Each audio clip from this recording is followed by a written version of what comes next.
स्वागत है आपका रात के हमसफर हिंदी कहानी में। आज की रात हम एक बेहद कोमल और भावनात्मक कहानी सुनने जा रहे हैं जिसका नाम है अरुण और हवा में बहता प्यार। अरुण का जीवन आसान नहीं था, पर उसकी दुनिया तब पूरी हो जाती थी जब सुहानी उसके पास होती और उसकी आत्मा। लेकिन एक दिन वह महसूस करता है कि सुहानी उसके सामने तो नहीं, पर उसकी यादों, उसकी सांसों और हवा में हमेशा उसके साथ है।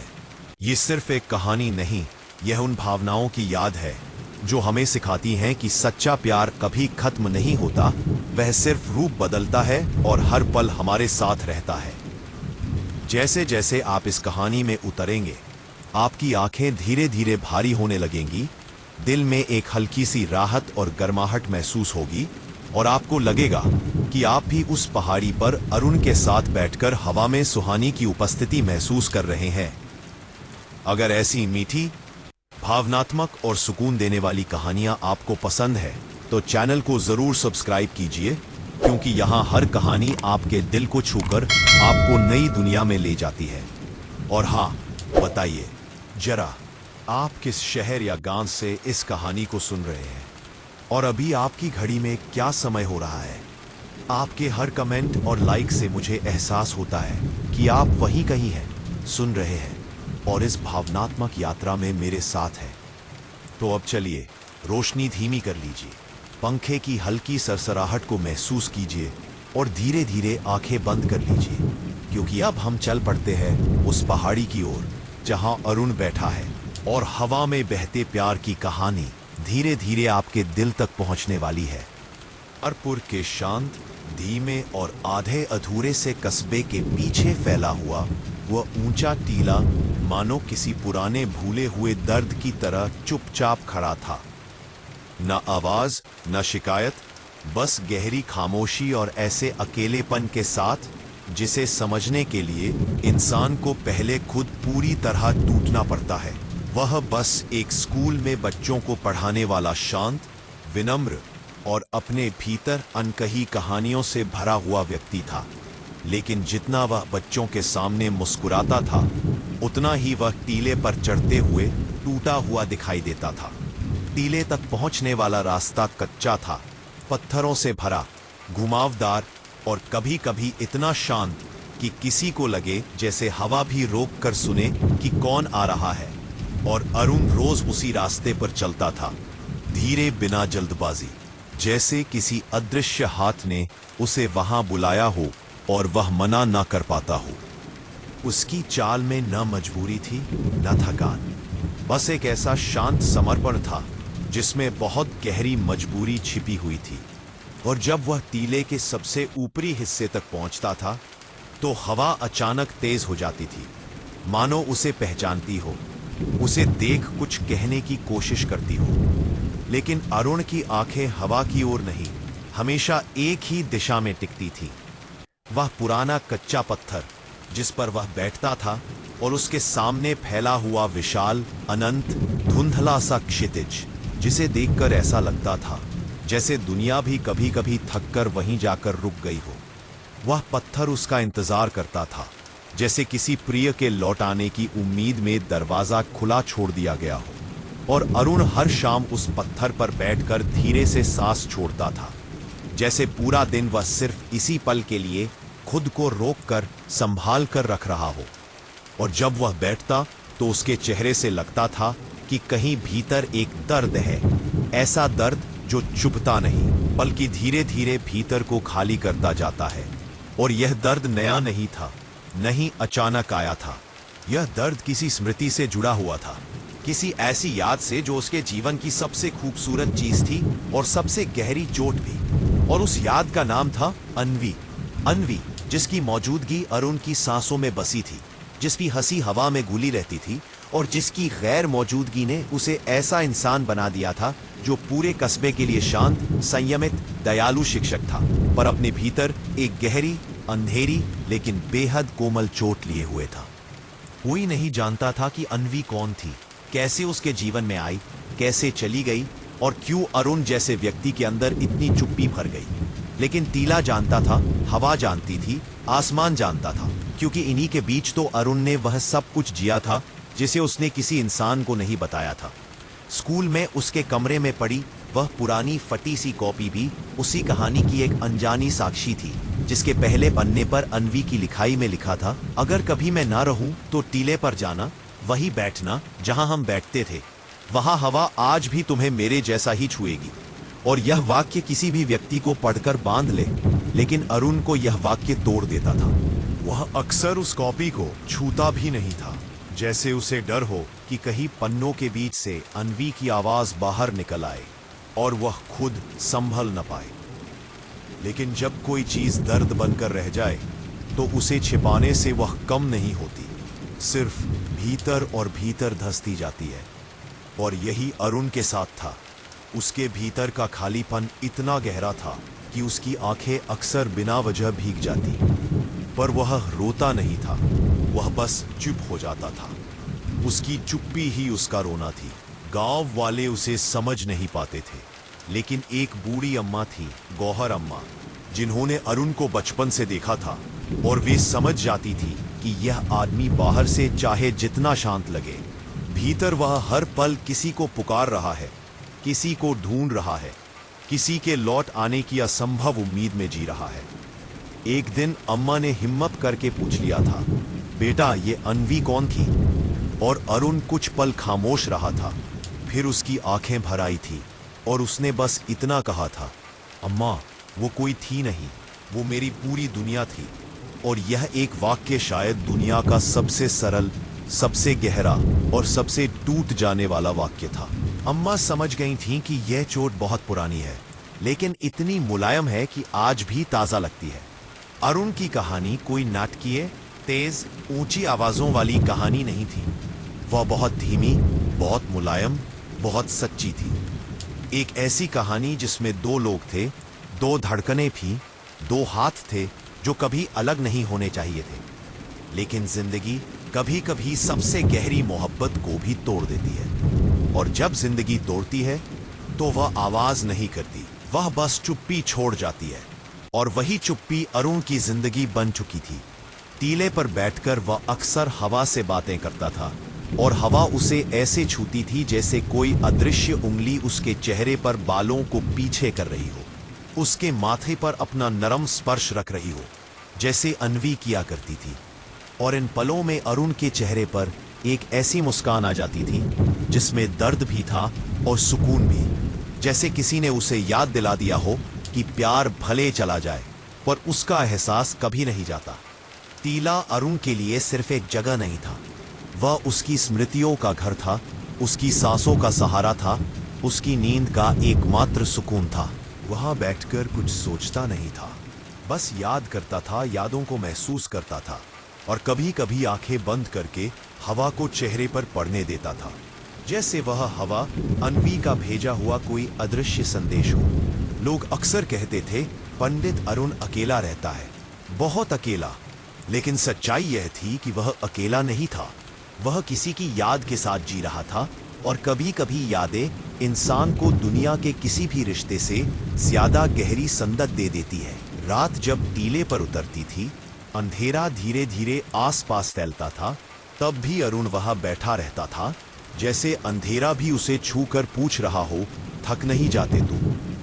और अंदर से कोई धीमी सी आवाज कहती, थका तो हूं पर रुक नहीं सकता, क्योंकि कुछ लोग लौटकर नहीं आते, पर उनकी बातें वही लौटती रहती है। और यही बातें उसे जीने देती थी। वह कभी किसी से बदले में कुछ नहीं चाहता था, वह किसी को अपनी कहानी सुनाना नहीं चाहता था, वह बस अपनी चुप्पी को टीले पर छोड़कर हल्का होना चाहता था। लेकिन चुप्पी हल्की नहीं होती, वह सिर्फ फैलती जाती है, जैसे इस एक पैराग्राफ की तरह जो एक सांस में बहता हुआ बहुत लंबा हो गया है। लेकिन यही तो दर्द की प्रकृति होती है, वह बातों में नहीं प्रवाह में उतरती है, और उस प्रवाह में इंसान धीरे धीरे बहने लगता है, बिल्कुल उसी तरह जैसे अरुण हर शाम टीले पर बह जाता था, अपनी अन्वी की याद में, अपनी खोई हुई मुस्कुराहट में, अपने भीतर के छोटे छोटे टूटे हिस्सों में, और उस उम्मीद में कि शायद हवा आज भी उसे वैसे ही छुए जैसे कभी अन्वी छुआ करती थी। अरुण की जिंदगी हमेशा से सरल थी, सुबह स्कूल, दोपहर में बच्चों की हंसी, शाम को टीले की खामोशी, यही क्रम था। लेकिन हर इंसान के जीवन में कोई ना कोई पल ऐसा जरूर आता है जो चुपके से आता है, धीरे से दिल में बैठ जाता है और फिर जिंदगी की दिशा बदल देता है।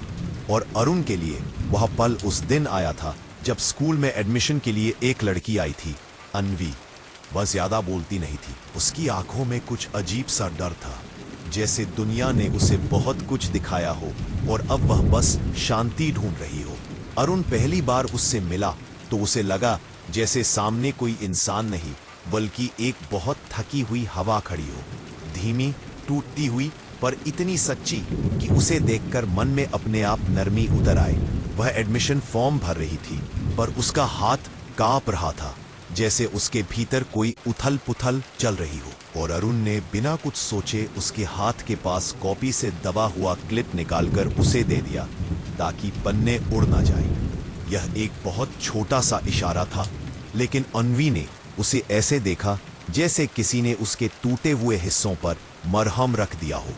उसने हल्की, बहुत हल्की सी मुस्कान दी, ऐसी मुस्कान जो सिर्फ पल भर दिखती है पर दिल में बहुत गहरे तक रह जाती है। यही मुस्कान अरुण की जिंदगी का पहला मोड़ थी, जिसे वह समझ नहीं पाया, ना पहचान पाया, बस महसूस किया और छोड़ दिया। जैसे हवा किसी के बालों को सहलाकर आगे बढ़ जाती है और इंसान खुद समझ नहीं पाता कि अभी क्या हुआ। अगले कुछ दिनों में अन्वी स्कूल में पढ़ाने लगी। वह आर्ट टीचर थी, बच्चों को रंगों से बनाना सिखाती थी और उसकी क्लास से हमेशा हल्की सी खुशबू आती रहती, नींबू और लेवेंडर की, जो शायद उसका परफ्यूम था या शायद वह खुद ऐसी थी, हवा जैसी, कोमल, बिन शोर की। उसके पढ़ाने का तरीका इतना शांत था कि बच्चे भी उसे देखकर अचानक शांत हो जाते थे, जैसे वह उनके शोर में भी कोई छिपी धड़कन खोज लेती हो। अरुण अक्सर उसे दूर से देखता था, न किसी नजर से, न किसी चाहत से, बस एक सादगी से, एक अपनापन सा महसूस करते हुए, जैसे वह उससे कुछ कहे बिना समझ सकती हो। दोनों के बीच कोई बात नहीं थी, कोई रिश्ता नहीं था, लेकिन उनकी चुप्पियां एक दूसरे को पहचान चुकी थी। अभी कभी उनके रास्ते गलियारे में टकरा जाते और दोनों एक दूसरे को हल्के से मुस्कुराकर निकल जाते। इतनी साधारण, इतनी इंसानी मुस्काने की कोई भी देखे तो उसे लगे कि दुनिया में अभी भी कुछ बहुत साफ सुथरा बचा है। एक शाम स्कूल की छुट्टी के बाद तेज बारिश होने लगी थी और अरुण अपनी स्कूटर के पास खड़ा होकर छतरी ढूंढ रहा था कि अचानक उसे एहसास हुआ छतरी तो स्कूल में ही भूल आया है।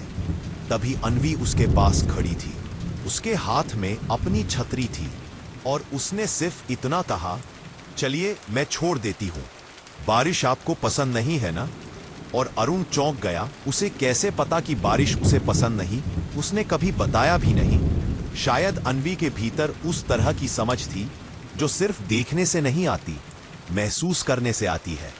लेकिन अरुण ने मना कर दिया, नहीं, मैं चला जाऊंगा। पर बारिश बढ़ती गई, हवा ठंडी होने लगी और छतरी छोटी सी थी, एक ही इंसान के लिए काफी, दो के लिए कम। कभी अन्वी ने धीरे से कहा, अकेले भीगने से बेहतर है किसी के साथ भीगना, डर थोड़ा कम हो जाता है। इस एक वाक्य ने अरुण के भीतर ऐसा कुछ छुआ कि वह बिना सोचकर उसके साथ चल पड़ा। रास्ते भर दोनों चुप थे, बस बारिश की आवाज, सड़क की गंध और छतरी के नीचे एक छोटा सा शांत कोना, जिसमें दुनिया अचानक बहुत दूर लग रही थी। जब वे टीले के पास पहुंचे, अन्वी ने टीले की तरफ देखा और कहा, आप रोज वहां जाते हो? अरुण चौंका, उसे लगा था यह बात कोई नहीं जानता। उसने पूछा, तुम्हें कैसे पता? अन्वी ने हल्के से कहा, हवा जानती है और वह बता देती है उन्हीं को जिनके पास कोई अधूरापन होता है। यह वाक्य सीधे अरुण पर नहीं, उसकी आत्मा पर लगा। किसी ने पहली बार उसके भीतर देखकर बात की थी। उस दिन के बाद दोनों अक्सर साथ में कॉफी पीते, पर बात बहुत कम होती। ज्यादातर दोनों खामोश रहते, जैसे उनकी चुप्पियों में ही बातचीत हो रही हो। कभी वह स्कूल के पीछे वाली बेंच पर बैठकर बच्चों को खेलते देखते, कभी लाइब्रेरी के कोने में किताबें पलटते, कभी बस सीढ़ियों पर बैठकर हवा सुनते रहते। इन मुलाकातों में कोई नाम नहीं था, कोई रिश्ता नहीं था, सिर्फ एक धीरे धीरे बढ़ता हुआ विश्वास था जो हवा की तरह आकारहीन था पर उतना ही मौजूद। अरुण को पहली बार लगा कि वह अकेला नहीं है, कि कोई उसके दर्द को बिना पूछे समझता है और किसी का समझ लेना ही कभी कभी इलाज होता है। एक दिन जब वे स्कूल की छत पर बैठे थे, अन्वी ने अचानक कहा, तुम्हें पता है अरुण, कुछ लोग हमारे जीवन में देर से आते हैं लेकिन सही समय पर आते हैं। हम टूट चुके होते हैं पर वे हमें संभाल लेते हैं। अरुण ने पूछा, और क्या हर कोई संभल जाता है? अन्वी की आंखें अचानक गहरी हो गईं। नहीं, हर कोई नहीं। कुछ लोग सिर्फ दूसरों को संभालते संभालते खुद टूट जाते हैं। यह उस दिन अरुण को समझ नहीं आया कि अन्वी अपने बारे में बोल रही है या उसके बारे में, लेकिन हवा उस शाम कुछ भारी हो गई थी। धीरे धीरे अन्वी अरुण की जिंदगी का हिस्सा बनती गई, बिना शोर, बिना मांग, बिना वादा। जैसे दिल का वह कमरा जो हमेशा बंद रहता है अचानक खुल जाए और आपको पता चले कि वहां हमेशा से रोशनी थी। दोनों टीले पर भी कभी कभी साथ जाते। अन्वी को टीले की हवा पसंद आती थी, कहती थी, यह हवा बहुत पुरानी है, इसमें कई छुपी हुई कहानियां हैं। और अरुण उसके बगल में बैठकर सोचता कि शायद उसकी कहानी भी इसी हवा में गुम हो जाए और तब उसे वापस याद नहीं करना पड़ेगा। लेकिन सच्चाई यह थी कि जितना वह अन्वी के साथ था उतना ही उसे एहसास होता था कि यादें मिटती नहीं, दुलार पा जाती है। अरुण अब टीले पर अकेला नहीं बैठता था, अन्वी उसके साथ बैठती थी, लेकिन ऐसा कभी नहीं लगता था कि वह बात करने आई है। वह बस उसकी चुप्पी में बैठने आती थी और दोनों की नींदें कुछ आसान हो जाती थी। धीरे धीरे अरुण को महसूस हुआ कि वह उसे खो नहीं सकता, लेकिन जीवन कभी कभी उसी व्यक्ति को हमारे सामने लाकर छोड़ देता है जिसे बाद में हमसे छीन लेता है। और यही वह सच था जिससे अरुण अनजान था। उस समय उसे सिर्फ इतना पता था कि अन्वी एक हवा की तरह है, बहुत कोमल, बहुत जरूरी, लेकिन स्थायी नहीं। वह उसकी जिंदगी में रोशनी बनकर आई थी, पर उसके भीतर कहीं बहुत अंधेरा था जिसमें वह खुद रोज लड़ती थी।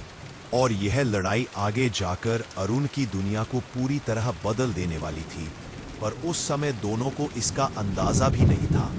वे बस बैठते थे, चुप रहते थे और अपनी सांसों में एक दूसरे को महसूस करते थे, जैसे कोई थका हुआ नदी किनारे बैठकर पानी को सुनता है और अनजाने में ही थोड़ा हल्का हो जाता है। और इस तरह अन्वी वह हिस्सा बन गई जिसकी वजह से अरुण हर शाम टीले पर आता था, पहले अकेला, अब साथ में।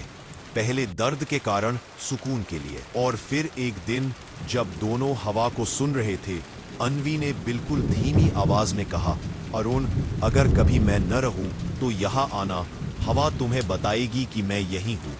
और अरुण उस वक्त समझ नहीं पाया कि यह वाक्य सिर्फ वाक्य नहीं, किसी बहुत बड़े तूफान की शुरुआत है जिसे वह उम्र के उस छोटे दौर में समझ ही नहीं पाया था।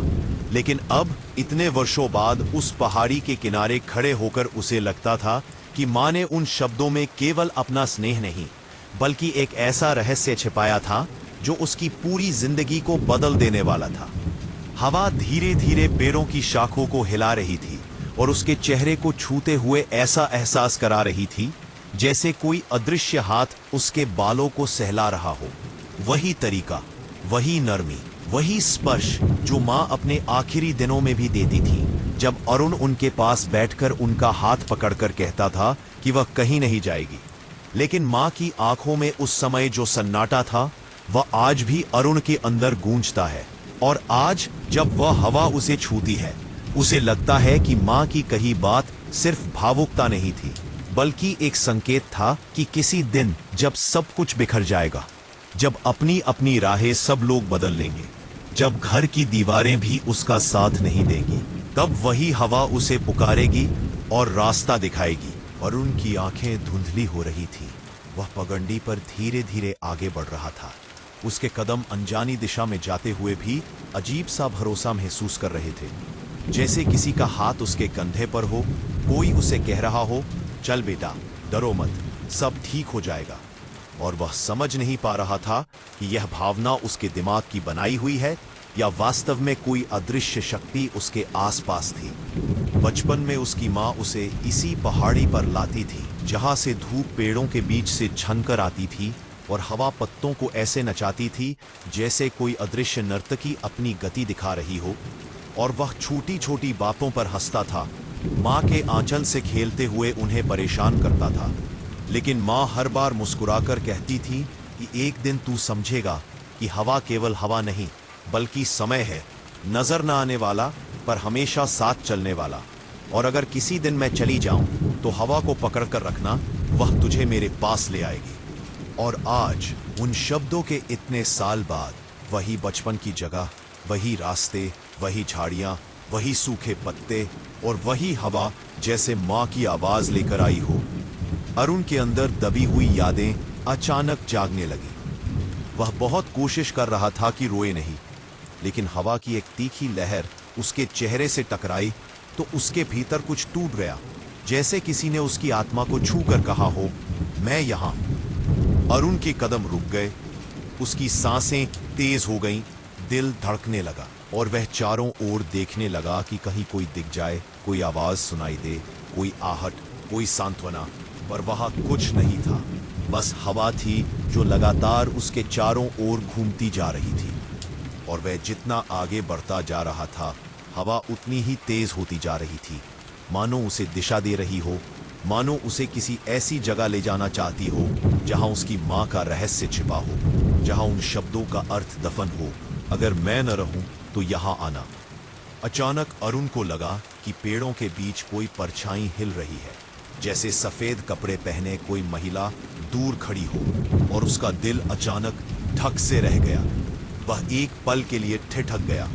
उसे समझ नहीं आया कि यह भ्रम है, सपना है, थकान है या उसके मन की आवाज। लेकिन परछाई धीरे धीरे पेड़ों के पीछे चली गई और हवा और तेज हो गई, जैसे कह रही हो, रुक मत, आगे बढ़, मैं तेरे साथ हूं।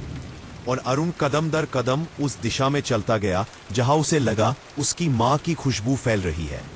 वो वही हल्की मिट्टी की महक, हल्दी और चंदन जैसी सुगंध जो मां के दुपट्टे से आती थी।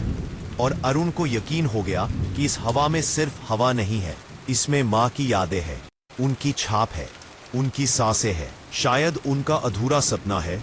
और उसे आज उस सपने तक पहुंचना ही होगा, चाहे उसके रास्ते में कितना भी डर, दर्द या छलावा क्यों ना आ जाए। क्योंकि अब उसे एहसास हो गया था कि मां का वह वाक्य जो उसने बचपन में हंसकर टाल दिया था, वह कोई साधारण बात नहीं थी, बल्कि उसके जीवन की दिशा तय करने वाला वाक्य था। एक ऐसा संदेश जो वर्षों तक हवा में तैरता रहा और आज उसे पुकार रहा है, ताकि वह उस सच्चाई से मिल सके जिसके बिना वह पूरा नहीं था, और शायद जिसकी वजह से उसकी मां के दिल में हमेशा एक अनकहापन था। आज हवा उसे उसी अनकही बात की ओर ले जा रही थी, और अरुण अब बिना झिझक आगे चला जा रहा था, क्योंकि उसे महसूस हो रहा था कि उसकी मां सचमुच उसके आसपास है, कहीं पास में, हवा की हर सरसराहट में, हर हल्के झोंके में, हर पत्ते की खड़खड़ाहट में। और अब वह इस आवाज को अनसुना नहीं कर सकता था, क्योंकि यह किसी तूफान की आहट नहीं, किसी अंत की शुरुआत नहीं, बल्कि किसी बहुत बड़ी सच्चाई की दहलीज थी, जिसे पार करते ही अरुण की जिंदगी वैसी नहीं रहेगी जैसी अब तक रही है। अरुण अब उस रास्ते पर था जहां उसकी मां ने उसे कभी बचपन में कदम भी न रखने दिया था, क्योंकि उनका कहना था कि कुछ जगहें ऐसी होती है जिन्हें समय ढक देता है, पर समय उन्हें पूरी तरह मिटा नहीं पाता। और ऐसी जगहों पर बरसों बाद भी कुछ आवाजें, कुछ परछाइयां, कुछ एहसास जिंदा रहते हैं।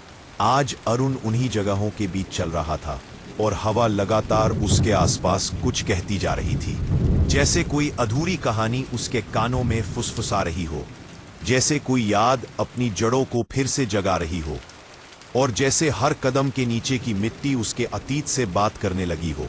अरुण जितना आगे बढ़ता था, उसे उतना ही महसूस होता था कि ये रास्ता केवल एक पगडंडी नहीं, बल्कि उसकी अपनी जिंदगी का वह हिस्सा है जिसे उसने इतने वर्षों तक समझा ही नहीं। मानो ये रास्ता हमेशा उसका इंतजार कर रहा था। और अब जब वह यहाँ आया है तो हवा उस पर पुराने दिनों का पर्दा हटाकर किसी बड़ी सच्चाई की तैयारी कर रही थी। पेड़ों के बीच अचानक एक लंबी दरार दिखाई दी, एक ऐसा खुला हिस्सा जहां धूप बिल्कुल सीधी गिर रही थी और उस प्रकाश में धूल के कण ऐसे नाच रहे थे जैसे किसी अदृश्य हाथ ने उन्हें हवा में उड़ा दिया हो।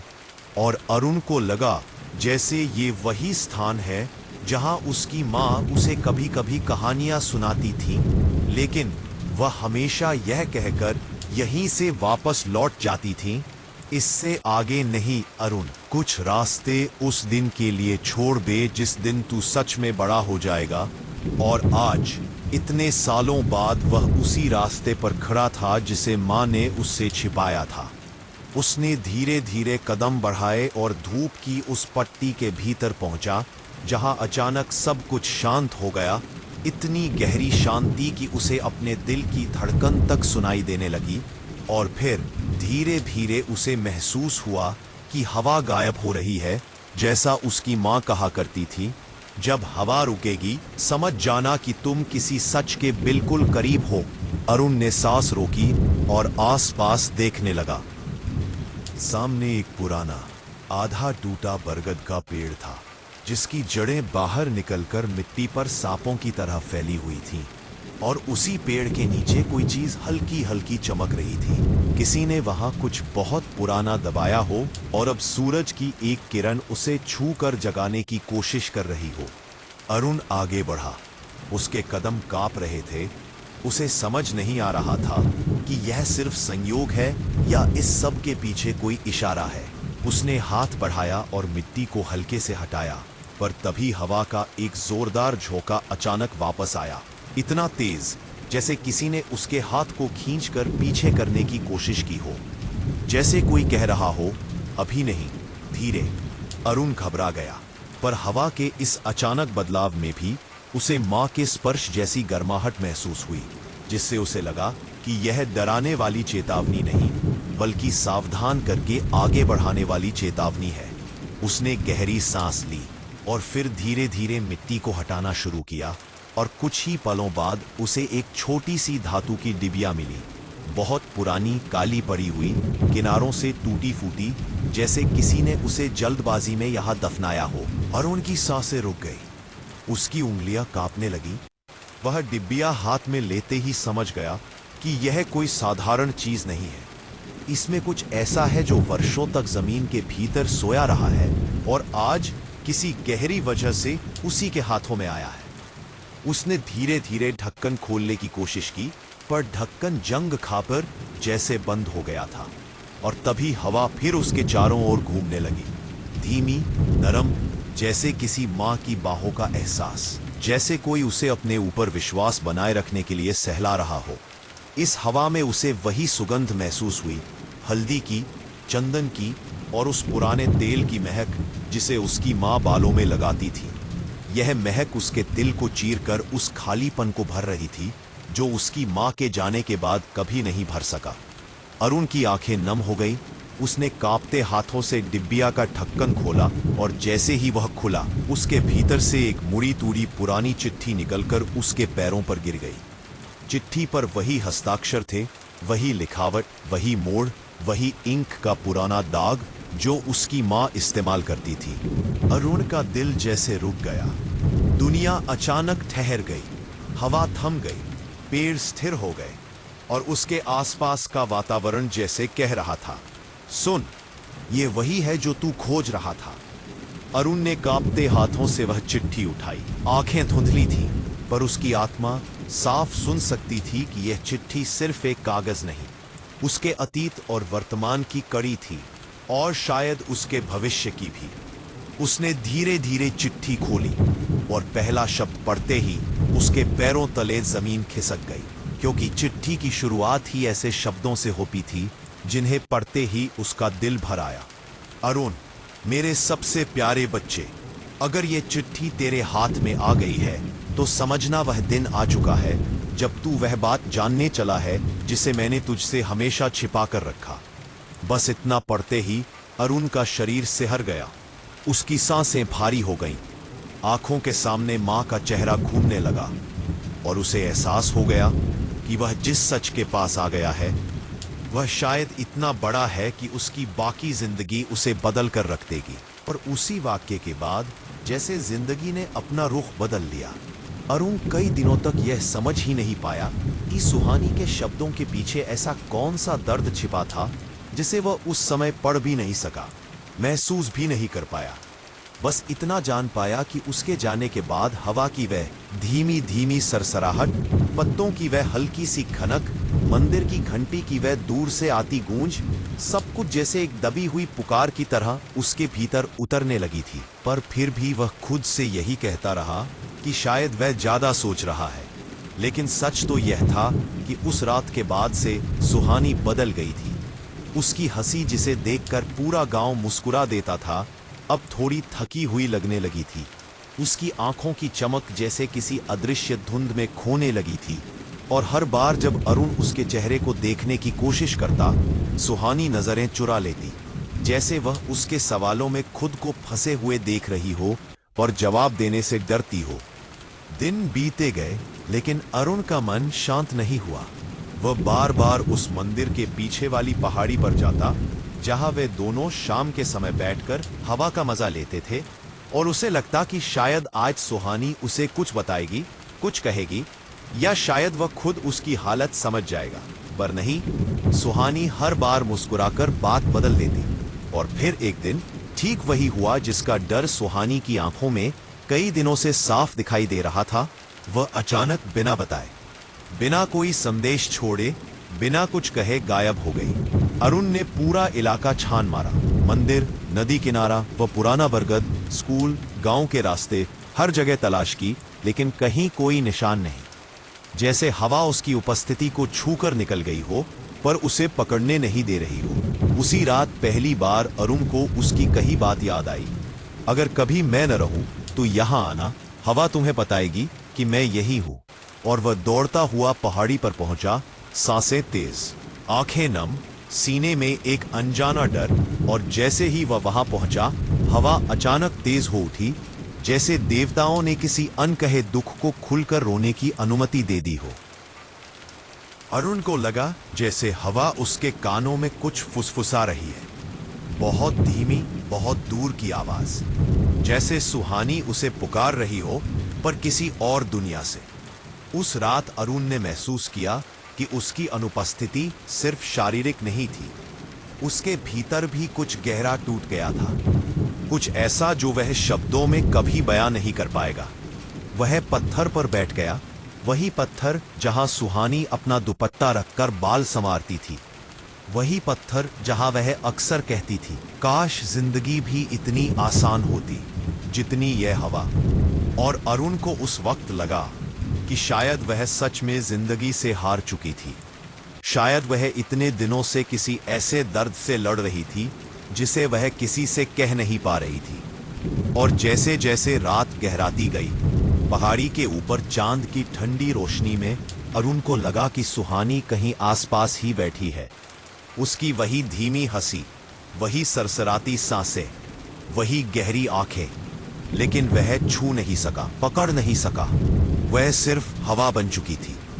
उस रात अरुण पहली बार जिंदगी से डर गया, क्योंकि उसे एहसास हो गया कि जिस इंसान को उसने सबसे ज्यादा प्यार किया, उसके दिल में चल रहा तूफान वह समझ ही नहीं पाया, और अब बहुत देर हो चुकी थी। अरुण उस रात पहाड़ी पर पूरी तरह टूट गया था, पर टूटा होना शायद शुरुआत थी। अगले कई दिनों तक वह जैसे दुनिया से कट गया। लोगों ने उससे बात की, उसे ढूंढने की कोशिश की, पर वह हर बार उसी जगह लौट आता जहां हवा की आवाज उसे सुहानी की याद दिलाती थी। धीरे धीरे यह जगह उसकी पनाह बन गई, लेकिन उसी के साथ उसके भीतर एक अजीब डर भी जमने लगा। उसे महसूस होता कि सुहानी कहीं पास है, पर दिखाई नहीं देती। कई बार जब वह अपनी आंखें बंद करता, उसे उसकी धीमी सांसें सुनाई देती, जैसे वह कान के बहुत करीब खड़ी हो। कभी लगता कोई उसके कंधे पर हल्का सा हाथ रख रहा हो, और जैसे ही वह मुड़कर देखता वहां सिर्फ हवा होती। अरुण के लिए यातना बन गई थी। वह बिस्तर पर लेटता और अचानक किसी का नाम धीरे से फुसफुसाता हुआ सुनता, अरुण। इतनी कोमल, इतनी दर्द भरी आवाज की उसकी रूह कांप उठती। वह उठकर बैठ जाता। कमरा अंधेरे में जैसे सुहानी की परछाइयों से भरा हुआ लगता। उसकी वह गुलाबी साड़ी, वह आधी खुली चोटी, वह नम हंसी, सब कुछ जैसे दीवारों से उतरकर उसकी तरफ चलने लगता। वह खुद को समझाता कि यह उसका भ्रम है, उसका प्रेम है, उसकी बेचैनी है। लेकिन जितना वह खुद को समझाता उतना ही गहराई से उसे महसूस होता कि सुहानी कहीं बहुत पास से उसे देख रही है। शायद नाराज है, शायद दुखी है, शायद कुछ कहना चाहती है। और एक रात तो हद हो गई। जब अरुण आधी रात में अचानक जागा तो उसने महसूस किया कि किसी ने उसके तकिए पर उंगलियों से हल्का सा स्पर्श किया है। इतना हल्का कि जैसे पंख छू गया हो, लेकिन इतना सच्चा कि उसे लगा कि वह वही है। वह एक झटके में उठ बैठा। दिल इतनी तेजी से धड़क रहा था कि सुनाई दे रहा था, और कमरे में हल्की सी खुशबू तैर रही थी। ठीक वही खुशबू जो सुहानी अपने बालों में लगाया करती थी, चंपा और मिट्टी की मिली जुली सुगंध। ये कैसे हो सकता था? कौन ला सकता था ये खुशबू? अरुण कमरे से बाहर भागा, लेकिन बाहर सन्नाटा था। सिर्फ हल्की हवा और उसमें एक धीमी सी पुकार, क्यों नहीं समझे तुम? यह आवाज किसी की नहीं, सुहानी की थी। कई बार सुहानी नाराज होते हुए यही शब्द धीमी सी शिकायत में कहा करती थी। अरुण कांप गया। पसीने से भीगा हुआ वह पहचान चुका था। यह उसकी कल्पना नहीं थी, यह वही थी। कुछ कहने आई थी, कुछ सुनाने आई थी। वह पूरी रात बाहर बैठा रहा, आसमान को देखते हुए, चांद की हल्की किरणों में सुहानी के चेहरे को याद करते हुए। और उसके मन में एक ही सवाल बार बार उठता रहा, क्या सुहानी वाकई उसे कुछ बताने वापस आ रही है, या यह उसका प्यार है जो अब डर बनकर उसके साथ चल रहा है? अगले दिन गांव में एक खबर फैलने लगी कि मंदिर के पास वाली पहाड़ी पर देर रात किसी लड़की की रोने की आवाजें सुनी जा रही है। वो आवाज इतनी मार्मिक, इतनी टूटती हुई कि सुनने वाला बेचैन हो जाए। कुछ लोगों ने दावा किया कि उन्होंने सफेद साड़ी में एक परछाई को चांद की रोशनी में देखा है, जो किसी का नाम पुकार रही थी और फिर हवा में गायब हो जाती थी। गांव में तरह तरह की बातें होने लगी। किसी ने कहा यह आत्मा है, किसी ने कहा अधूरी मोहब्बत का साया। पर अरुण ने पहली बार ये बातें सुनी तो उसका दिल डर से नहीं बल्कि पीस से भर गया। उसे लगा कि अगर सच में सुहानी की कोई अधूरी बात रह गई है तो क्या वह उसी से कहने आई है। और फिर उसी रात उसने फैसला किया कि वह अकेले बिना किसी को बताए उस पहाड़ी पर जाएगा जहां उनकी कहानियां शुरू हुई थी, और शायद जहां उनका आखिरी मिलन भी होना था। अरुण ने जब पहाड़ी पर जाने का फैसला किया, उसके कदम तेज नहीं थे। वह धीरे धीरे जैसे किसी अनजाने डर को अपने भीतर संभालते हुए मंदिर की सीढ़ियां चढ़ते जा रही थी, जैसे किसी ने उसे रोकने के लिए उसका हाथ थाम रखा हो। पर वह जानता था कि आज लौटना अब संभव नहीं, क्योंकि उसके दिल में इतने दिनों से जो सवाल उमड़ रहे थे, उनका जवाब सिर्फ वही दे सकती थी, वही जो अब इस दुनिया में नहीं थी। उसने जब उस पगडंडी पर कदम रखा जहां कभी सुहानी उसके साथ चलती थी और हर 2 कदम पर रुककर किसी फूल को देखते हुए कहती थी, इन्हें तोड़ना मत अरुण, ये भी तो सांस लेते हैं, तो उसे लगा जैसे उसके पैरों के नीचे से जमीन ठंडी होती जा रही है, जैसे रास्ता अपनी कहानी सुना रहा हो। हवा आज अलग थी, ना बहुत तेज, ना बहुत हल्की, उतनी कि उसके कानों में कुछ अछूते शब्द फुसफुसा सके। और जब वह पहाड़ी की आखिरी चढ़ाई पर पहुंचा, वही जगह जहां दोनों बैठकर सूरज को डूबते देखते थे, उसकी रूह कांप गई। चांद की गर्म रोशनी उस पत्थर पर बिल्कुल उसी तरह गिर रही थी जैसे सुहानी की मुस्कान उसके चेहरे पर गिरा करती थी। वह पत्थर खाली था, पर खाली नहीं। उस पर जैसे किसी का बोझ, किसी की उपस्थिति, किसी की अधूरी सांसें ठहरी हुई थी। अरुण उसके सामने बैठ गया, अपनी धड़कन को शांत करने की कोशिश करता हुआ, और हवा में धीरे से बोला, सुहानी, अगर तुम सच में यहां हो तो एक बार, बस एक बार। पर इससे आगे उसके शब्द टूट गए, गला भर आया, आवाज कांप गई। तभी अचानक हवा का एक तेज झोंका आया, इतना तेज कि उसके सामने पड़े सूखे पत्ते चक्कर खाकर ऊपर उठ गए। और एक क्षण के लिए अरुण को लगा कि जैसे उनमें से कोई आकृति बन रही है, नाजुक, धुंधली पर जानी पहचानी। वह पीछे हट गया, डर से नहीं बल्कि उस दर्द से जो उसके सीने में आज पहली बार आकार ले रहा था। और उसी पत्तों की घूमती आवाज में उसे एक बहुत धीमी, लगभग टूटती हुई पुकार सुनाई दी। क्यों आए? आवाज इतनी कोमल थी कि उसे लगा जैसे उसके दिल ने खुद उससे सवाल पूछा है। पर नहीं, यह उसकी कल्पना नहीं थी, यह वही थी, सुहानी। अरुण की आंखों में आंसू भर आए। तुमने मुझे बताया क्यों नहीं? तुमने मुझे छुपाया क्यों? तुम चली क्यों गई? उसकी आवाज पहाड़ी की शांत रात में कहीं खो गई। अगले ही पल हवा एकदम शांत हो गई, मानो किसी ने उसे आदेश दिया हो कि अब सिर्फ सन्नाटा बोलेगा। और उसी सन्नाटे में उसे धीरे से लगा कि कोई उसके पीछे खड़ा है, बहुत पास, इतनी पास कि उसकी सांसें उसकी गर्दन को छू रही हो। वह धीरे धीरे मुड़ा, पर वहां कोई नहीं था, सिर्फ हवा, सिर्फ रात, सिर्फ अकेलापन। पर फिर भी उसे महसूस हो रहा था कि सुहानी वही है, उसके ठीक पीछे, जैसे वह हमेशा हुआ करती थी जब वे दोनों मजाक में एक दूसरे को डराते थे। अरुण वहीं बैठ गया और पहली बार उसने मजबूरी नहीं बल्कि प्रेम में हार मानकर कहा, अगर तुम चाहो तो मैं यहीं रह जाऊंगा, पूरी रात, पूरा जीवन। और जैसे ही उसके होठों से ये शब्द निकले, हवा फिर से हिली।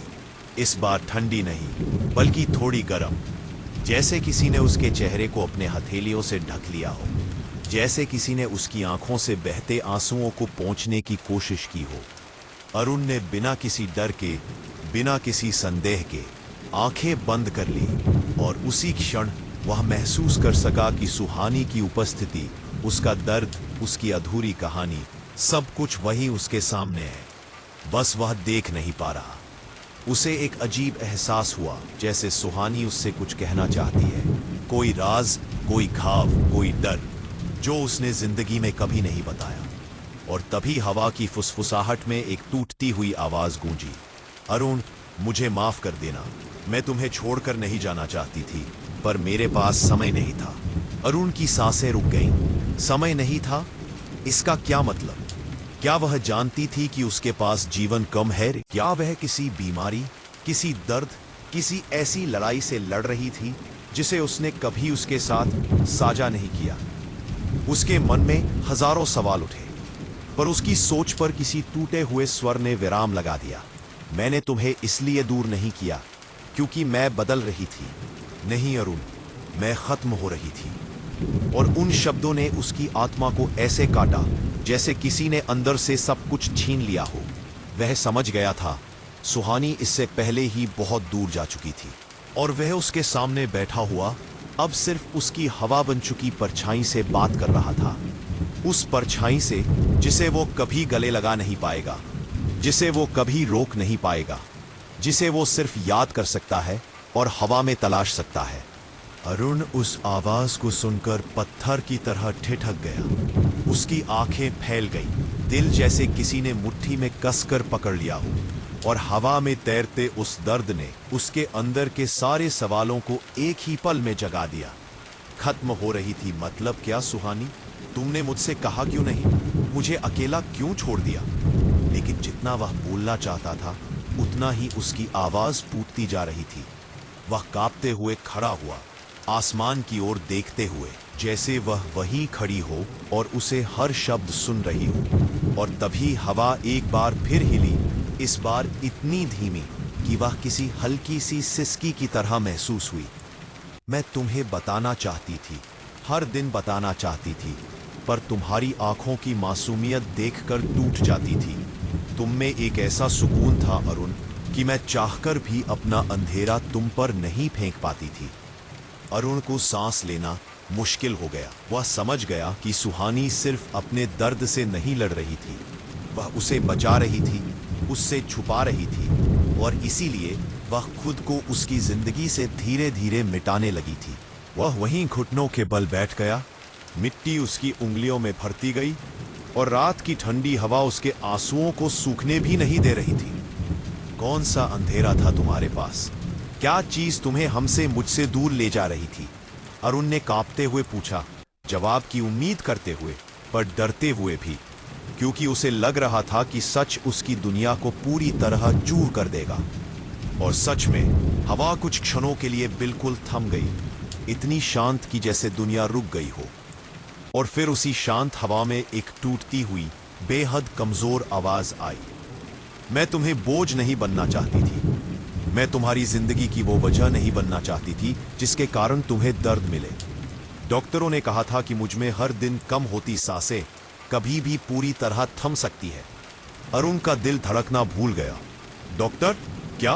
उसकी आंखें चौड़ी हो गईं, हाथ कांपने लगे। वह उस जगह को घूरने लगा जहां उसे लगता था कि सुहानी खड़ी है। उसकी आवाज और भी टूट कर आई। हाँ अरुण, मैं महीनों से इलाज करवा रही थी। मेरे फेफड़े धीरे धीरे जवाब दे रहे थे। तुमसे मिलने वाले हर दिन में मैं मुस्कुराती थी, पर लौटकर हर रात खुद से लड़ती थी। मैं जानती थी कि मेरा समय कम है और मैं तुम्हें अलविदा कहते हुए नहीं देख सकती थी। अरुण का सीना चीख उठा। वह जोर से जमीन पर हाथ मारकर बोला, तो तुमने मुझे अकेला रहने दिया। तुमने मुझे एक पल भी यह समझने नहीं दिया कि तुम मर रही हो। मैं तुम्हारे साथ जीता भी नहीं, तुम्हारे साथ मर भी नहीं पाया। तुमने मुझे किस हाल में छोड़ दिया सुहानी, किस हाल में? उसकी आवाज पहाड़ी पर गूंज उठी, पर हवा ने उसे धीरे से थाम लिया, जैसे सुहानी खुद उसे शांत करने की कोशिश कर रही हो। हवा ने उसकी पीठ को हल्के से छुआ, जैसे कोई कह रहा हो, मैंने तुम्हें इसलिए नहीं बताया क्योंकि तुम्हारी आंखों का प्यार मेरे दर्द से ज्यादा कीमती था। मैं चाहती थी कि जब तुम मुझे याद करो तो मेरी हंसी याद करो, मेरी बीमारी नहीं। यह सुनकर अरुण की आंखों से आंसू और तेज बहने लगे। वह अपनी मुट्ठियां भींचते हुए बोला, तुम्हें क्या लगा कि मैं तुम्हें बीमारी में छोड़ देता या तुम्हारा साथ छोड़ देता? तुम मेरे लिए बोझ बन सकती थी। तुम समझती भी हो मैं क्या महसूस कर रहा हूं। हवा हल्की सी हिली, जैसे सुहानी ने सिर झुका लिया हो। मुझे पता था अरुण, तुम कभी साथ नहीं छोड़ते। यही डराती थी मुझे, तुम अपनी जिंदगी मेरी बीमारी में खपा देते। और मैं कभी नहीं चाहती थी कि मेरे लिए तुम्हारी दुनिया थम जाए। अरुण ने दर्द से सिर पकड़ लिया, उसके अंदर का हर हिस्सा फट रहा था। तो तुमने मुझे बताकर साथ बिताने की जगह बिना बताए चले जाना बेहतर समझा? हवा रुकी, चुप हुई और फिर बहुत धीमी टूटी हुई आवाज में बोली, हाँ, क्योंकि मैं चाहती थी कि तुम जी सको मेरे बाद भी। और यह सुनते ही अरुण वहीं टूटकर गिर पड़ा, क्योंकि उसने समझ लिया था कि सुहानी आज भी उसी की फिक्र कर रही है। मरने के बाद भी वही सोच रही है कि वह कैसे जी पाएगा, जबकि वह खुद उसके बिना मर चुका था। उस रात अरुण जमीन पर गिरा था, पर गिरा हुआ उसका विश्वास, उसकी उम्मीदें, उसका भविष्य, उसकी पूरी दुनिया थी। मिट्टी में हाथ मारते हुए हाँफ रहा था। आंसू मिट्टी में घुलकर कीचड़ बन रहे थे और हवा लगातार उसके आसपास उसी धीमी, कोमल पर दर्द भरी उपस्थिति की तरह घूम रही थी, जैसे सुहानी अपनी आखिरी ताकत से उसकी पीठ सहला रही हो। अरुण ने सिर उठाकर अंधेरे आसमान को देखा। तुमने मुझे जीने के लिए छोड़ दिया, लेकिन सुहानी, तुम भूल गई कि मेरा जीना तुम थी, तुम ही थी। उसकी आवाज टूटकर सिर्फ एक फुसफुसाहट बन गई और पहाड़ी उस दर्द को चुपचाप अपने भीतर सोखती रही। तभी हवा में हल्की सी गुनगुनाहट तैरने लगी, बहुत हल्की, जैसे कोई बहुत दूर से कोई भूला हुआ गीत गा रहा हो। और अरुण सहम गया, क्योंकि यह वही धुन थी जो सुहानी तब गाती थी जब उसे डर लगता था, जब वो थक जाती थी, जब दुनिया उसे समझ नहीं पाती थी। एक छोटी सी मीठी धुन जो उसके होठों पर बसती थी और अरुण का पूरा दिन रोशन कर देती थी। हवा में वो धुन सुनकर अरुण ने आंखें बंद कर ली। तुम यहां हो, मैं जानता हूं, तुम यही हो, वो धीरे से बोला। और उसी क्षण उसे महसूस हुआ कि हवा उसके बिल्कुल करीब आ गई है, इतनी करीब कि जैसे कोई उसके माथे को चूम रहा हो, जैसे कोई उसकी सांसों में अपनी सांसें मिला रहा हो। वह पल इतना गहरा, इतना जीवित, इतना वास्तविक था कि अरुण को पहली बार लगा कि मौत सिर्फ शरीर को ले जाती है, प्यार को नहीं। अरुण उठकर पत्थर के पास गया और उसने कंपकपाते हाथों से वही जगह छुई जहां सुहानी बैठती थी। उसने हाथ रखते ही महसूस किया कि पत्थर पर हल्की सी गर्माहट थी, जैसे अभी अभी कोई वहां बैठा हो, जैसे किसी की मौजूदगी ने पत्थर को जीवन से भर दिया हो। वह रोते हुए पत्थर से टिक गया। तुम्हें पता है मैं उस दिन क्यों नहीं समझ पाया? क्योंकि तुमने मुझे कभी दर्द महसूस करने नहीं दिया। तुम हमेशा मुस्कुराती रही, यहां तक कि मरते वक्त भी तुम मुस्कुराती रही। क्यों सुहानी, क्यों? वह सवाल हवा में तैर गया और कुछ देर बाद हवा में एक बहुत कमजोर, बेहद टूटता हुआ जवाब उभरा। क्योंकि तुम्हारा टूटना मुझे सबसे ज्यादा दर्द देता था और मैं मरने से नहीं, तुम्हें टूटते देखने से डरती थी। ये शब्द अरुण की रीढ़ तक कांप गए। उसे लगा जैसे किसी ने उसके सीने में उबलता हुआ लावा भर दिया हो। उसने जोर से कहा, तुम्हें लगता था मैं तुम्हारे बिना जी लूंगा? तुम सोचती थी कि मैं तुम्हारी मुस्कान को याद रखूंगा? सुहानी, तुम्हारी जगह खाली नहीं है। तुम्हारी जगह कोई ले ही नहीं सकता।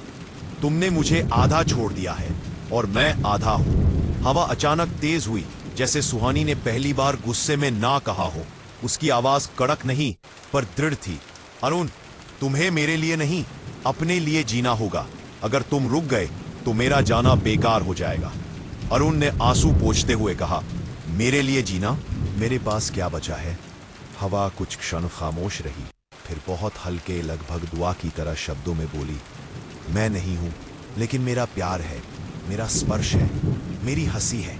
यहां इस हवा में, इस पहाड़ी में, इस मंदिर में तुम यही सोचकर जीना कि मैं कहीं नहीं गई, बस रूप बदल लिया है। इन शब्दों ने अरुण की सांसें रोक दी। कहीं नहीं गई, रूप बदल लिया। वह सोच में पड़ गया। उसका मन एक पल को बिल्कुल शांत हो गया और उसी शांति में उसे हवा में एक ऐसी महक महसूस हुई जिसमें मिट्टी, चंपा और सुहानी के स्पर्श की सारी यादें एक साथ थीं। वह महक इतनी सजीव थी कि अरुण पहली बार उसके जाने के बाद मुस्कुराया। बहुत हल्की, बहुत कांपती हुई मुस्कान, पर मुस्कान। अगर तुमने रूप बदल लिया है तो मैं भी बदल जाऊंगा, बस तुम मुझे छोड़कर मत जाना, अरुण ने धीरे से कहा। और हवा ने पहली बार किसी उत्तर की तरह उसके गाल को छुआ, ऐसे जैसे कोई मुस्कुरा रहा हो। उस क्षण अरुण समझ गया, संबंध सिर्फ शरीर से नहीं चलते। कई बार आत्माएं एक दूसरे से ऐसे बन जाती हैं कि मृत्यु भी उन्हें अलग नहीं कर पाती।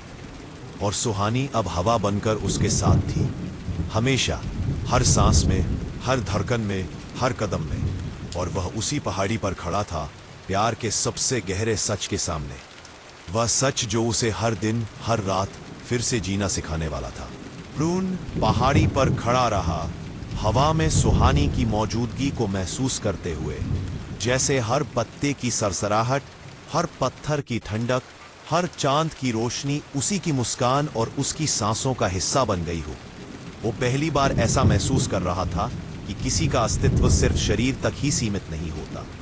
वो आत्मा में जीता है, सांसों में रहता है, हवा में बहता है और यादों में अमर हो जाता है। उसके भीतर एक अजीब शांति और उसी के साथ दर्द की लहर उठ रही थी, क्योंकि वो जान गया था कि सुहानी अब उसके पास है। भले ही रूप बदलकर, भले ही अब उसे देख न सके, भले ही वो हाथ पकड़ न सके, पर उसकी हर याद, उसका हर स्पर्श, उसकी हर मुस्कान अब हमेशा उसकी जिंदगी में छुपी हुई थी। अरुण ने धीरे धीरे पत्थर पर बैठते हुए आंखें बंद की और हवा में फुसफुसाती आवाज के साथ वह अपने दिल की सारी बातें सुना रहा था। मैंने तुम्हें हर दिन याद किया, हर पल तुम्हारा इंतजार किया, तुम्हारा साथ हर सांस में चाहिए था। और अब जब तुम मेरी पास हो, भले ही रूप बदलकर, मैं तुम्हारे बिना नहीं रह सकता। हवा हल्की सी हिली और ऐसा लगा जैसे सुहानी उसके शब्दों को सुनकर सिर झुका रही हो।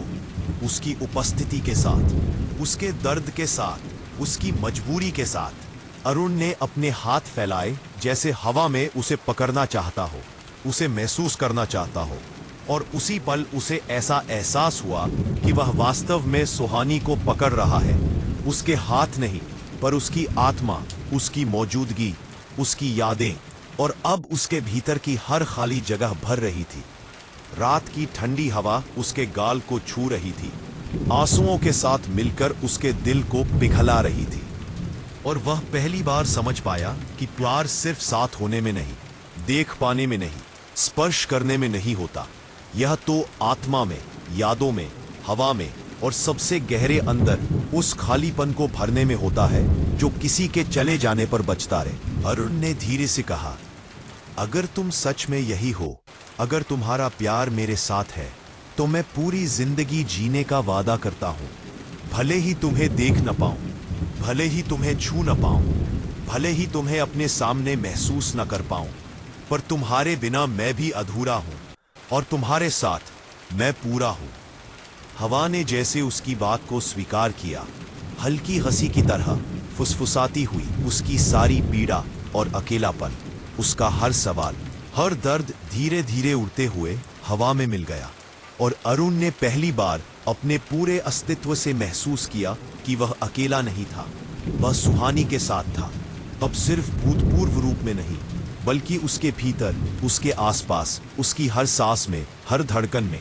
और उसी पहाड़ी पर खड़े हुए चांद की ठंडी रोशनी में, पत्तों की सरसराहट में, हवा की हर हल्की सी लहर में अरुण ने पहली बार यह समझा कि प्यार, सच्चा प्यार कभी खत्म नहीं होता। चाहे व्यक्ति चला जाए, चाहे रूप बदल जाए, चाहे दुनिया बदल जाए, यह हमेशा रहता है, अमर होता है और किसी के जीवन की हर सांस में मौजूद रहता है। और उस रात अरुण ने खुद से वादा किया, वह सुहानी के बिना जीना नहीं भूलेगा, उसके साथ जीना कभी नहीं छोड़ेगा। भले ही वह उसे न देख सके, भले ही उसे न छू सके, भले ही उसकी आंखें अब उसकी मुस्कान को नहीं देख सके, पर वह हमेशा उसके साथ रहेगा, उसकी यादों में, उसकी हर सांस में, उसकी आत्मा में। और अब यह प्यार इस पहाड़ी, इस हवा, इस रात के साथ हमेशा अमर होगा, क्योंकि उन्होंने सीखा था कि जो प्यार सच्चा होता है वह जीवन से भी बड़ा होता है, मृत्यु से भी मजबूत होता है और समय की परवाह किए बिना हमेशा जीवित रहता है।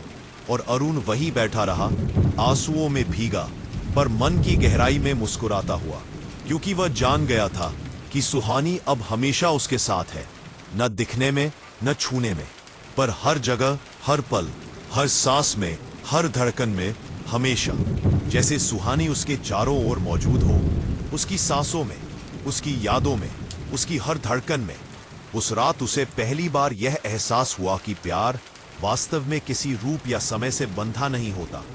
वह हर जगह, हर पल, हर सांस में मौजूद रहता है और उसकी यादें, उसकी खुशबू, उसकी मुस्कान, उसकी आवाज, सब कुछ हमेशा उसके साथ रहती है। उसने अपने आंसू पोंछते हुए धीरे धीरे कहा, तुम चले गए, लेकिन तुम्हारी हर बात, हर एहसास मेरे भीतर जिंदा है। तुम्हारी हंसी मेरे दिल में बसी है, तुम्हारी यादें मेरे खून में दौड़ रही है। और अब मैं जान गया हूं कि तुम हमेशा मेरे साथ हो। हवा हल्की सी हिली और ऐसा लगा जैसे सुहानी ने सिर झुका दिया हो, उसकी सहमति में, उसकी शांति में। और उसी हल्की हिली हवा में अरुण ने पहली बार महसूस किया कि वह अब अकेला नहीं था। उसके भीतर की पीड़ा धीरे धीरे शांति में बदलने लगी, क्योंकि उसने समझ लिया कि सुहानी ने उसे नहीं छोड़ा। वह बस रूप बदल गई, उसकी आत्मा बन गई, उसकी याद बन गई और हर पल उसे सिखाती रही कि प्यार को सिर्फ देखना या छूना नहीं होता, उसे महसूस करना होता है, उसे जिया जाता है, उसे अपने भीतर उतारना होता है। वह वहीं पहाड़ी पर बैठा, आंखें बंद किए, चांद की रोशनी में उसकी आंखों से आंसू बह रहे थे, पर उसके होठों पर हल्की सी मुस्कान थी, क्योंकि उसने समझ लिया था कि सुहानी की आत्मा अब हर पल उसके साथ थी, उसकी खुशबू में, हवा में, मिट्टी में, हर पत्थर में। और यही एहसास उसे जीने की ताकत दे रहा था। इसने धीरे धीरे कहा, मैं तुम्हें कभी भूलूंगा नहीं, मैं तुम्हारे बिना अधूरा हूं, पर तुम्हारे साथ हमेशा पूरा रहूंगा। तुम्हारा प्यार मेरे भीतर अमर है और अब मैं समझ गया हूं कि हमें अलग करने वाला कुछ भी असली नहीं है, न समय, न दूरी, न मृत्यु। हवा हल्की सी हिली और पत्ते उसके चारों ओर धीरे से हिले, जैसे सुहानी उसकी बातें सुन रही हो, उसके दर्द को समझ रही हो। और उसी हवा के स्पर्श में अरुण ने महसूस किया कि वह पहली बार सच में मुक्त है, दर्द से, तन्हाई से, डर से। और साथ ही वह महसूस कर रहा था कि सुहानी अब उसके जीवन की हर धड़कन में मौजूद है, हर सुबह में, हर रात में, हर सांस में, हर एहसास में। वह वही पहाड़ी पर बैठा रहा। उसके भीतर की हर भावनात्मक लहर, हर याद, हर दर्द और हर खुशी हवा में घुलकर उसके मन को शांति दे रही थी। और पहली बार उसने महसूस किया कि प्यार अगर सच्चा है तो वह न केवल जीवन को जीने का कारण बनता है, बल्कि मरने के बाद भी जीता रहता है, हर स्मृति में, हर अनुभव में, हर सांस में। और उसी रात चांद की रोशनी में, पत्तों की सरसराहट में, हवा की हल्की सी फुसफुसाहट में अरुण ने पहला पल महसूस किया कि वह सुहानी के बिना भी जी रहा था, लेकिन सुहानी के साथ उसकी यादों, उसकी आत्मा, उसकी मौजूदगी में वह हमेशा के लिए पूरा है। और यह एहसास उसके भीतर इतनी गहराई तक उतर गया कि उसने खुद से वादा किया कि अब वह कभी पीछे मुड़कर नहीं देखेगा, बल्कि हर पल उस प्यार को जिएगा जिसकी आत्मा हवा बनकर उसके चारों ओर बह रही है। और यही प्यार उसकी जिंदगी की सबसे बड़ी ताकत बन गया है। इसी एहसास के साथ वह वहां बैठा रहा, रोता रहा, मुस्कुराता रहा, और धीरे धीरे उसकी आत्मा में वह शांति उतर गई जो उसे जीवन के हर तूफान से लड़ने की ताकत देती रही। क्योंकि उसने समझ लिया था कि कोई भी दूर जाना या किसी का जाना असली खत्म नहीं है, जब प्यार सच्चा हो, आत्मा का हो और हर धड़कन में हमेशा जीवित रहे।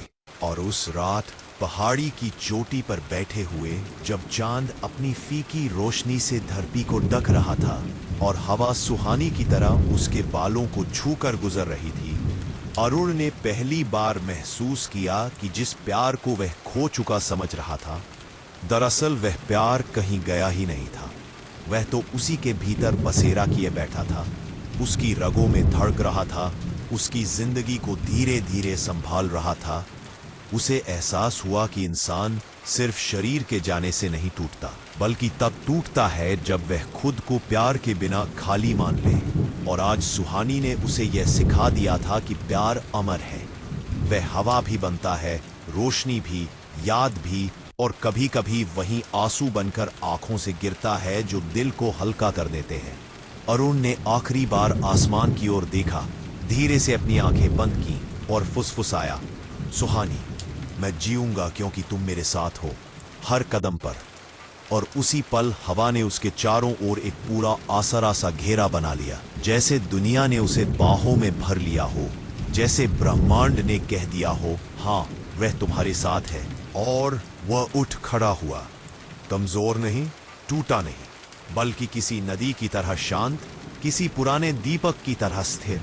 और पहाड़ी की उस पगडंडी से नीचे उतरते हुए उसे लगा कि उसने सुहानी को खोया नहीं, बल्कि एक नए रूप में पा लिया है, एक ऐसी उपस्थिति जो अब कभी नहीं जाएगी। गांव की ओर लौटते हुए उसके कदम हल्के थे, आंसू सूख चुके थे, पर दिल में एक आग थी, एक सौम्य, उजली, स्थिर आग जो हमेशा जलती रहेगी। और यहीं पर यह कहानी खत्म नहीं होती, बल्कि यहीं से शुरू होती है एक नई जिंदगी, एक नया अरुण जो जानता है कि प्यार किसी का जाना नहीं रोक सकता, पर किसी का जाना प्यार को कभी खत्म नहीं कर सकता।